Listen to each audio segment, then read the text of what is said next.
Good evening and welcome to Native Drums.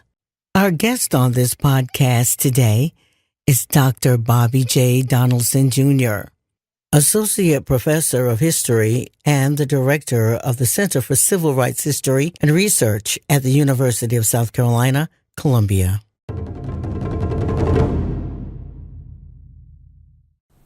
Greetings, I'm Dr. Bobby Donaldson. I'm a professor of history at the University of South Carolina, where I serve as the Executive Director of the Center for Civil Rights History and Research, and I'm also the James and Emily Clyburn Endowed Professor at the University of South Carolina. So can you describe your educational background and how it prepared you for your career? So I'm a native of Augusta, Georgia, and it was in Augusta where I had my first training as a historian. Before ever going to formal school, I was trained by my grandmother and my great-grandparents on the front porch and living rooms, listening to stories. And so the seed for history and the seed for recovering and documenting the past were planted well before I went to kindergarten. I went to elementary school at a place called W.S. Hornsby Elementary, which was in an area of Augusta called the Bottoms. It was the lowest part of our city in terms of geography, and some thought the lowest part in terms of class and socioeconomic conditions. However, I grew up in a very rich home with supportive grandparents and parents and a community. At the school I attended, W.S. Hornsby School, I was taught and trained, more or less baptized in Black history. The person who had the greatest influence on me was a woman named Mrs. C.W. Eason. She was the school librarian, and she turned our school library club into a Black History Month or Black History training ground. From there, I became part of an experiment in Augusta where I became part of the early group of students who were part of a performing arts magnet school. And this pulled students from across the city of Augusta into this performing arts magnet school. My art was theater, and so I performed on the stage and still am. I graduated from that school and I went from 6th grade to 12th grade in that one school, finished there with every intention of going off to college to become a lawyer. And so I went to Wesleyan University in Middletown, Connecticut, where initially I majored in political science with every intention of becoming a lawyer. But while at Wesleyan, I met an African-American professor who told me about an initiative called the Mellon Foundation. And the Mellon Foundation was an initiative that sought out students of color to pursue careers in the academy. And first I had to understand what the academy was, but through Dr. Harris, I got this fellowship through the Mellon Foundation, and I served as a Mellon Fellow as an undergraduate. I then left Wesleyan and went to Emory University in Atlanta, Georgia, where I got my PhD in history. Following my PhD work, I did training at Dartmouth College and Harvard University, and have been on the faculty of the University of South Carolina now for 25 years. How has your education influenced your approach to historical research? So I think I have training in two levels. I have formal training. I've been trained in archival research, in academic writing, in scholarship, and that has been quite beneficial to my career. But I've also been trained in what I call old school. The informal training, which I incorporate every day. One story I tell often that shows the impact of teachers in those early careers is when I was in middle school, I was part of a group called the National History Day. And this is an ongoing program. And the National History Day attempts to, exposes young men and women to historical research. And you can do an essay, you can do a display board, or you can do a performance. And so I decided to do a performance on my great-grandfather, whose name was Smart Williams. That was his given name. And I knew him, I took notes as I was living and working with him. But when he died, it was right as this production was taking place. And so my teacher said, you need to have additional research to supplement what you're presenting on stage. And so I had to go and find primary source material and secondary source material about African American life in South Carolina at the turn of the 20th century. And one of the documents that I found, or one of the sources, was this book called Born to Rebel. And at the time, I did not know who the author was. The author was Dr. Benjamin Elijah Mays, one of the most influential scholars, activists, theologians of the 20th century. And Dr. Mays wrote this book, Born to Rebel, to explain his journey from rural South Carolina to becoming the mentor of Martin Luther King Jr. to becoming the president of Morehouse College. And in this book, it talks about a young black boy from the South who gets a PhD, who pursues a career in the academy. And as I'm reading it, I'm like, that sounds like an aspiration. So I checked this book out of the Augusta Public Library over 40 years ago, and this is the book. It is the same book that I've not returned since that time, in part because that book and Dr. Mays' example transformed how I thought about the world and how I thought about my own future. So how do you handle working with colleagues who have different viewpoints or interpretations of historical events? So history is a contentious field of study. It always has been, and it's clearly the case now, but it's always been the case. I am a collector of historical books, and one of the books in my library that I turn to regularly that helps me confront, contend, fight, withstand, resist, is a book published in the mid-1930s by a preeminent scholar and historian named Dr. Carter Goodwin Woodson. Dr. Woodson got his PhD from Harvard University in the early part of the 20th century, but he could not teach at Harvard or any major white university. And so he decided to carve out a path of his own. And Dr. Woodson created an organization called the Association for the Study of Negro Life and History. He created a new publication called the Journal of Negro History. He started an initiative called Negro History Week that became Negro History Month, Black History Month. And in the mid-1930s, he was very much concerned that some historians, some scholars, were teaching and putting forward a history that was incorrect and intentionally designed to minimize the influence and achievements of black people. And that this interpretation was now shaping the curriculum in schools, and particularly public schools, and in schools where you had African American enrollment. And Dr. Woodson was deeply concerned that this miseducation of the Negro was impacting how people thought about themselves and their future. And so that's one of the books I look at regularly, The Miseducation of the Negro. And it looks at how Woodson decided that we must do our own work, we must tell our own story, we must dig out for our own sources and preserve those sources. And that we take that material and not only publish it as scholarship, but we also work very closely with teachers and schools and students to make sure an accurate and comprehensive history is presented in our curriculum. And so I do that regularly. My job is to tell the truth, and it is to tell the whole truth. But truth is debatable in many respects. And so in the work I do as a professor at this university, we are constantly revising, we're constantly reconstructing the history of South Carolina and the nation. Can you discuss a complex historical problem you have solved through your analytical skills? When I joined the faculty of the University of South Carolina 25 years ago, I was told by some well-meaning and seemingly well-positioned scholars that there was not much of a civil rights movement in South Carolina. And I just knew from my own upbringing in Augusta that just surely could not be true. And some said that there were not any notable events and there were not significant sources to document what took place in South Carolina in comparison to places like Mississippi or Alabama.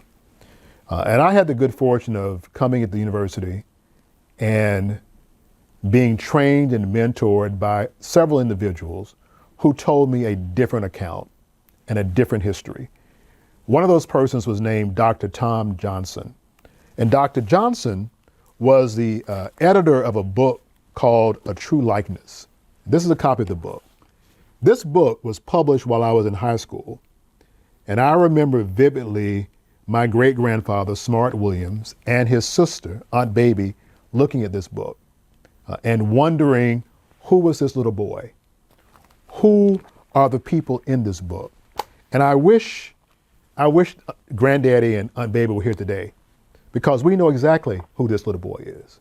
His name is Walter Adams. And this has come through research and talking and interviewing people.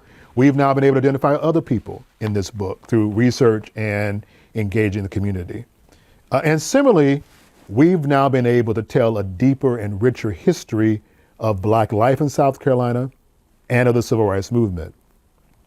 Two other individuals who had a tremendous impact on me were Dean Willie Hereford. And Dean Hereford was Dean of Students at the University of South Carolina. He was the first director of the African American Studies program at the University of South Carolina. And he was a trained archivist, one of the very first trained African American archivists in the country. And he taught me a great deal about preserving the record and going into communities and talking to families and churches and organizations and encouraging them to preserve their records so that there will not be a miseducation. There will not be a misinterpretation. And the final person was a woman named Dr. Grace Jordan McFadden. And Dr. McFadden was the first African-American woman tenured at the University of South Carolina. And she was a phenomenal and relentless public historian. And Dr. McFadden created a rich collection of oral interviews about the civil rights movement in South Carolina. And when you listen carefully to those stories and those recollections, you see very clearly that anyone who makes the claim that there was no movement in this state are blind and are intentionally misinterpreting the record. And so for the last 25 years, I've worked with colleagues and community members and students to tell a deeper and richer history of the Black freedom struggle in the state of South Carolina. So how do you communicate your research findings to a non-academic audience? Well, the Civil Rights Center of the University of South Carolina was established in the fall of 2015. And the center builds upon another organization that I helped establish called Columbia SC 63, Our Story Matters. And both of these initiatives, Columbia 63 and the center, are very much about engaging a wider public. We have built up and we have amplified great archival collections, and we do so for really a threefold purpose. We want these materials to be utilized to advance teaching and research so that books can be published, articles can be published, websites can be designed. We also use these materials to train teachers. And so we develop curriculum, we develop workshops, we develop summer institutes so that teachers are better equipped to use this material in their classrooms and to engage younger audiences. We have done art exhibits. We have done art competitions. We have walking tours down Main Street. We have virtual tours online, and we engage the public. And so on a regular basis, we're doing lectures. We're doing oral histories. And so we try to find whatever capacity we can to make sure that all of this material is not locked in my office. It's not locked in my head, that we are creating platforms that people have access. And so one of the things we're doing right now with Richard Samuel Roberts, for example, when this book was published, this book has about 300 amazing images of African American life in downtown Columbia. So what we're doing now to make this collection available, we're now digitizing all of his images, which are about 6,000 images.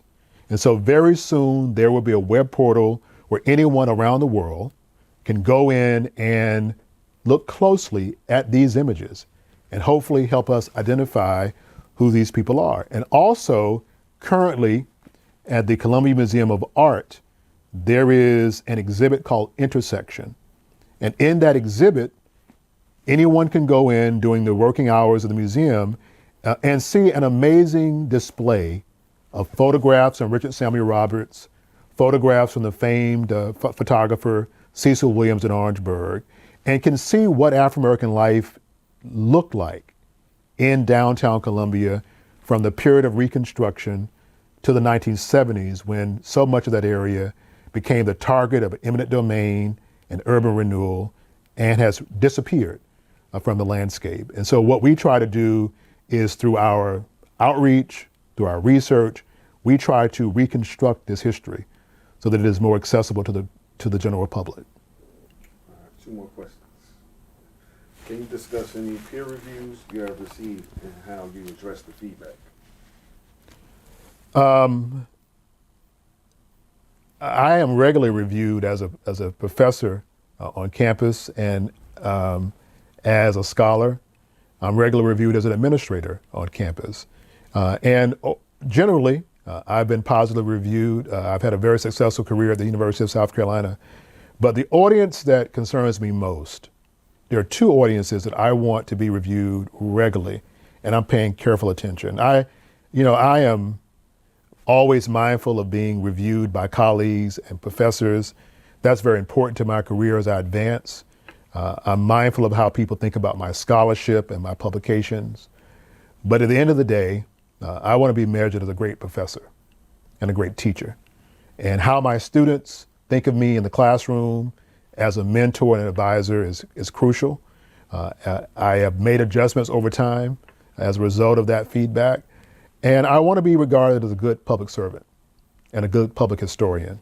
And so I am regularly talking to people about what I can do differently or better, and what the center and the Columbia 63 can do differently or better as well. Because ultimately, we are servants of the community and of the people. And I train all my students in that way too, that I want to train you to be a phenomenal and fierce scholar and intellectual. But the greater challenge is to take all that knowledge and to go out and do something. One of the people who had an impact on me was a woman named Donnella Brown Wilson. Miss Wilson was a native of Fort Mott, South Carolina. She comes to Columbia in the 1920s, right around World War I. And her mother was a domestic on this campus, a housekeeper. And she has clear memories of working on this campus, but not being allowed to be a student on this campus, and never envisioned that a day would come when a professor like myself would be employed or students of color would be enrolled. And I had a chance to talk to Ms. Wilson, to interview Ms. Wilson. And at the end of one of our conversations, after we had spent time talking about her career as an educator, she wanted to know what we were going to do with this information, with these recordings. And I explained, I said, Ms. Wilson, we'll use the material for teaching, we'll use it for scholarship and public engagement. And she said something that actually is now a part of the Civil Rights Center's mantra. She said to us that history has no purpose unless you use it. And we use that now regularly. So this is a photograph of Miss Wilson in downtown Columbia in 1948. And right next to it is the quote the 100-year-old told me: history has no purpose unless we use it. And so that's my job, to use the history to advance teaching, research, and public engagement. And that's the last question here. So which strategies do you use to build and maintain professional relationships within the historical community?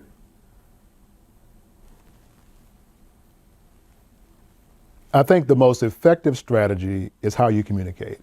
And I think what you want to do, what I want to do, is train my team and to train my students to be versatile and to be able to speak to multiple audiences and to figure out how we educate the broader public. So I am a professor at the University of South Carolina. So who are my constituents? My constituents are the students the undergraduate and the graduate students who are enrolled here. My constituents are the faculty and the staff who are employed here. But my constituents are also the state of South Carolina, its citizens and its people. And we know that we can't simply be hemmed in by the horseshoe in downtown Columbia. We must go forth and tell the story. And so on a regular basis, I am in a car. Sometimes I drive myself, someone drives me, and we go all over because we know there is an expectation that we serve the public. And one of the things I know is really important, particularly in a time like this, is that we stand firm in telling a complete and comprehensive story of South Carolina. And so, for example, we tell a story about Reconstruction. I want to make sure every citizen of this state knows about this man whose name is Joseph Rainey. Now, who is Joseph Rainey? Joseph Rainey is a native of Georgetown, South Carolina, a barber by training, but Joseph Rainey is one of the founders of this country. Joseph Rainey was a member of the Reconstruction Legislature of South Carolina. Joseph Rainey is the first African American to sit in the House of Representatives of the state of South Carolina. In 1868, Joseph Rainey is part of a group of people who write a new constitution for South Carolina. And in that new constitution, it says all schools that receive public funding must be open to all residents of South Carolina without regard to race or color. So what does that mean? It means the public should now know that in 1870, that the University of South Carolina, where I sit now, looked like this, and that the majority of the students from 1870 to 1877 were African Americans, or from 1873 to 1877, and that they included young women who were being trained at what's called the normal school. So this is a group of women trained on this campus in the 1870s, including this woman whose name was Celia Dow Saxon. Now they're seated on the horseshoe, on the steps of a place called Rutledge Chapel, which is still standing at the University of South Carolina. We want to make sure that students know that in the 1940s, there was another movement called the Southern Negro Youth Congress. And what these students did, they gathered at the Township Auditorium. They gathered on the campus of Allen University and Benedict College to study the period of Reconstruction and to use the lessons of Reconstruction in their own fight against racial injustice in the 20th century. And the Southern Negro Youth Congress included people like Majeska Monteith Simpkins, a woman named Annie Bell Weston. It included a woman whose name, who was a professor, her name was Ethel Williams. Ethel Williams later marries a minister named Roscoe Wilson, who is the pastor of the St. John Baptist Church in Columbia. And many may not know the name Ethel Wilson, but they may know the name Asia Wilson. And that was Asia Wilson's grandmother, who was very instrumental in the Southern Negro Youth Congress.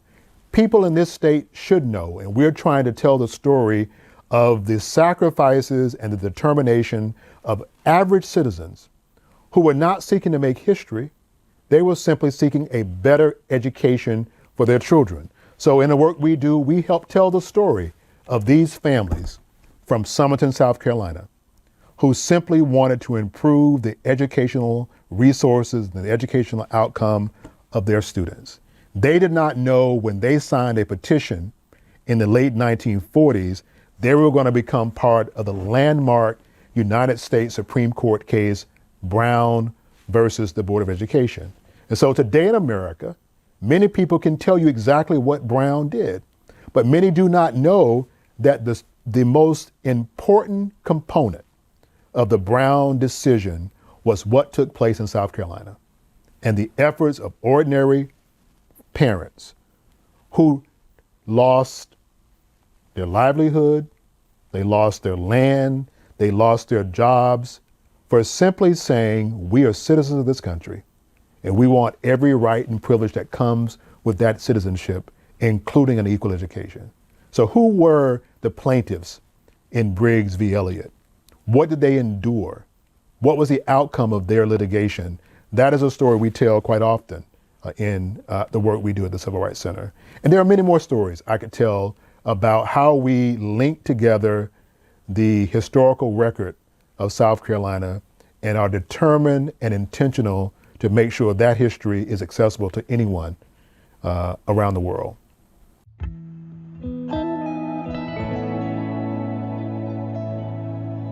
Well, I want to say that I'm deeply honored to have the opportunity to spend time with the Savannah Grove congregation and those who are listening to the Native Drum podcast.